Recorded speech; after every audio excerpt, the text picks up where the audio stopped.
রমজান শেষ হলো খতমে তারাবি। কোরআনের পাখিরা ফিরে গেলেন নিজ নিজ ঘরে।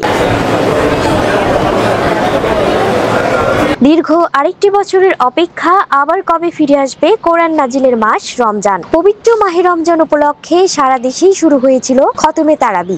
প্রতি বছর রমজান এলে সারা দেশের মসজিদগুলোতে খতমে তারাবির আয়োজন করা হয়। প্রথম তারাবির দিন থেকে শুরু হয়ে 20তম তারাবির দিন পূর্ণ এক খতম কোরআন শরীফ পড়া। আজ চট্টগ্রাম পাহাড়তলী থানাধীন সিডিএ মার্কেট কাজী মসজিদে তারাবির খতম শেষ হয়। রমজানের রাত্রি হিসেবে মসজিদে বিশেষ দোয়া ও মোনাজাত করা হয়।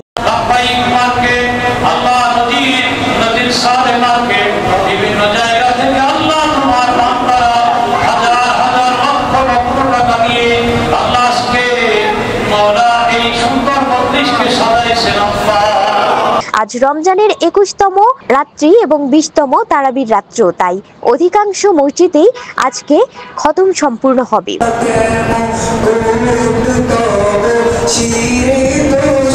ফুলের মালা পরিয়ে সম্মান দিয়ে বিদায় দেওয়া হবে প্রায় মাসব্যাপী তারাবি পড়ানো হাফিজ সাহেব এবং খতিবদেরকে। কাজী মসজিদ একটি ঐতিহ্যবাহী এলাকার খুবই একটি বরকতময় মসজিদ। এই মসজিদের আজকে খতমে তারাবির শেষ দিন, 20 রমজান 21 তারাবি লাইলাতুল কদরের এই প্রথম রজনীতে আমাদের নামাজের মাধ্যমে খতমে কোরআন শেষ হলো। আজকে অসংখ্য মুসল্লিদের উপস্থিতিতে আমাদের আখিরি মোনাজাত সমাপ্ত হয়েছে। মুসল্লিদের ভালোবাসা, মুসল্লিদের হাফেজ সাহেবদের প্রতি এবং ইমাম মুয়াজ্জিন খতিবদের প্রতি তাদের যেই ভালোবাসা সম্মান প্রদর্শন, এতে আমরা অত্যন্ত বিমোহিত। আমি আশা করব যে ভবিষ্যতেও আগামীতেও সবাই রোজা রাখবে এবং মসজিদে আসবে এবং নামাজের মাধ্যমে হযরতে সাইয়েদনা ওমর রাদিয়াল্লাহু তাআলা আনহু যে খতমে তারাবি শুরু করেছিলেন হযরতে উবাই ইবনে কাবের মাধ্যমে, সেই বিশ্ববিখ্যাত কারি উবাই ইবনে কাবের মাধ্যমে যেই 20 রাকাত খতমে তারাবি শুরু করেছিলেন, তারই ধারাবাহিকতায় আজকে কাজী মসজিদেও সমাপ্ত হলো। রমজান এলে হাফিজদের প্রাণ জেগে উঠে আত্মার প্রশান্তি লাভ করে। হাফিজদের সিনায় পুষিয়ে রাখা কোরআনের সুরে সুরভিত হয় গোটা দেশ। বিসমিল্লাহির রহমানির রহিম।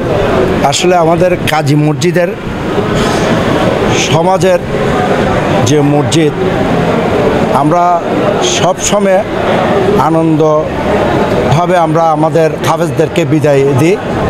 যেহেতু আমাদের হাফেজ যাদেরকে আমরা এখানে রাখা হয়, তারা আজকে দীর্ঘ 6-7 বছর ধরে ওরাই তারাবি পড়াচ্ছে। কারণ ওদের তারাবি পড়াতে মুসল্লিরা বেশি খুশি হয়।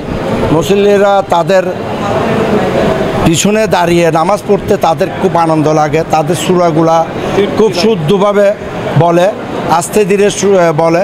তার জন্য আমাদের হাফেজ সাহেবদেরকে আমরাও খুব ভালোবাসি।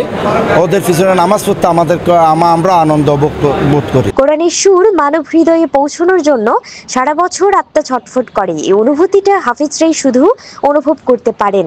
আর এই সুযোগ আসে রমজানের তারাবিতে, তাই রমজান ফুরিয়ে গেলে হাফিজদের হৃদয় কেঁদে ওঠে। আসসালামু আলাইকুম রহমতুল্লাহি ওয়া বারাকাতুহু।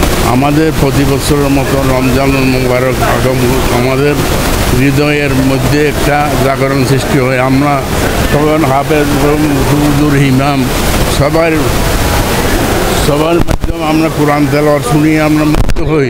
রিপোর্ট আব্দুল আজিজ, দিগন্ত টিভি, চট্টগ্রাম।